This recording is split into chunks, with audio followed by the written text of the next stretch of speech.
তো আমি এবারের বাজেট নিয়ে যাওয়ার আগে একটা বিষয় আসছিল, যেমন মামুন ভাই যেটা বলছিলেন যে 10% প্রফিটের কথা বলছিলেন। তো 10% না, আমরা যদি 5% প্রফিট করতে পারি, আমরা যারা ইন্ডাস্ট্রির লোকজন আছে আমরা মানে 100 বার শুকরিয়া, আল্লাহর কাছে শুকরিয়া আদায় করি। বর্তমানে যে পরিস্থিতি 1% প্রফিটও আছে কিনা অনেকের আমার সন্দেহ আছে। এবং আমি দীর্ঘদিন যাবতীয় বলে আসছি যে ইন্ডাস্ট্রি, টোটালি ইন্ডাস্ট্রি আইসিইউতে আছে। সুতরাং আইসিইউ থেকে বের করতে হলে প্রপার ট্রিটমেন্ট দরকার, স্পেশাল ট্রিটমেন্ট দরকার, আদারওয়াইজ বের হওয়া যাবে না। এবং আমরা ওয়ার্ল্ডের বেস্ট প্র্যাকটিসের কথা মাঝে মাঝে শুনি, যেমন আমাদের বাংলাদেশ ব্যাংক বলেন, আইএমএফ বলে যে বিশেষ করে যেমন আপনার ক্লাসিফিকেশনের মতো সংজ্ঞা দেওয়া হয়েছে, সেখানে বলছে যে ওয়ার্ল্ডের বেস্ট প্র্যাকটিস। অবশ্যই আমরা ওয়ার্ল্ডের বেস্ট প্র্যাকটিসে যাবো, কিন্তু আইসিইউ কিন্তু নর্মাল প্র্যাকটিসই করতে পারে না, সে বেস্ট প্র্যাকটিসে যাবে কি করে? তো আগে আইসিইউ থেকে বের করেন, এরপরে আমরা ওয়ার্ল্ডের বেস্ট প্র্যাকটিসে যাওয়ার চেষ্টা করব। দ্বিতীয়ত বলবো যে এলডিসি গ্রাজুয়েশনের এখানে ইয়েটা আমি আনতে চাচ্ছি এই কারণে যে আলোচনা আসছিল।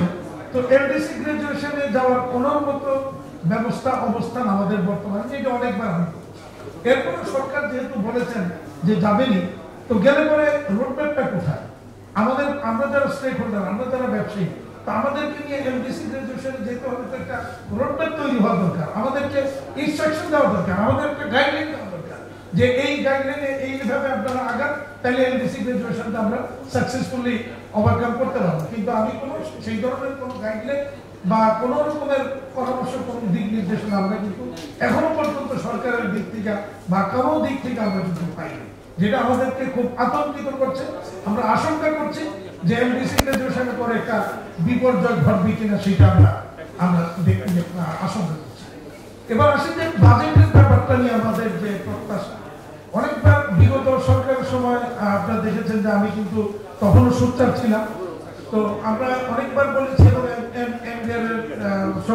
চেয়ারম্যান সাহেব সহ আগেকার চেয়ারম্যান ওনারা আমাদের সাথে বসতেন, কিন্তু শুনতেন, কিন্তু কোনোদিন কার্যকর কোনো ব্যবস্থা নিতেন না। এটাই ছিল বিগত দিনের প্র্যাকটিস।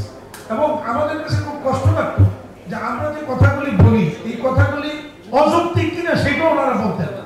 তো অন্তত যদি আমাদের বুঝ দিয়ে দিতেন যে ভাই তোমরা যা বলছো এগুলো অযৌক্তিক, এগুলি শোনা যাবে না, তবুও আমরা একটু মনে বুঝ দিতে পারতাম। কিন্তু এই কথাটা আমরা কোনোদিন শুনতে পারিনি, এটা আমাদের জন্য খুব দুর্ভাগ্যজনক।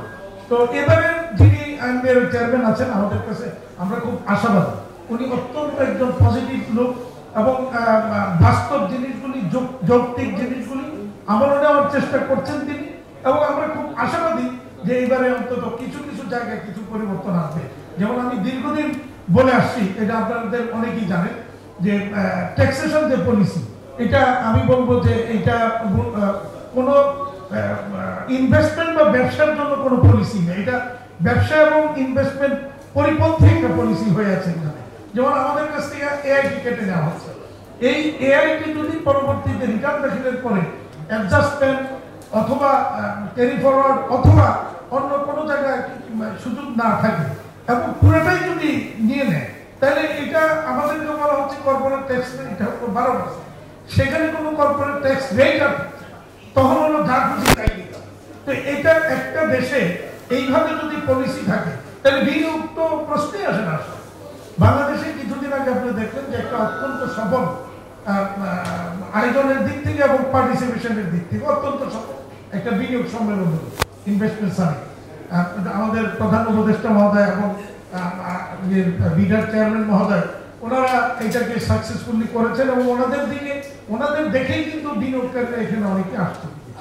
কিন্তু যখন ওই বিনিয়োগকারীদের অনেকে আবার আমাদের সাথে পরবর্তীতে মিটিং করেছে, আমরা তাদেরকে আশ্বস্ত করেছি সকল প্রকার আমাদের দিক থেকে সহযোগিতা করার, কিন্তু আলটিমেটলি কারোর দিক থেকে কিন্তু পজিটিভ কোনো রেসপন্স কিন্তু আমরা পাইনি।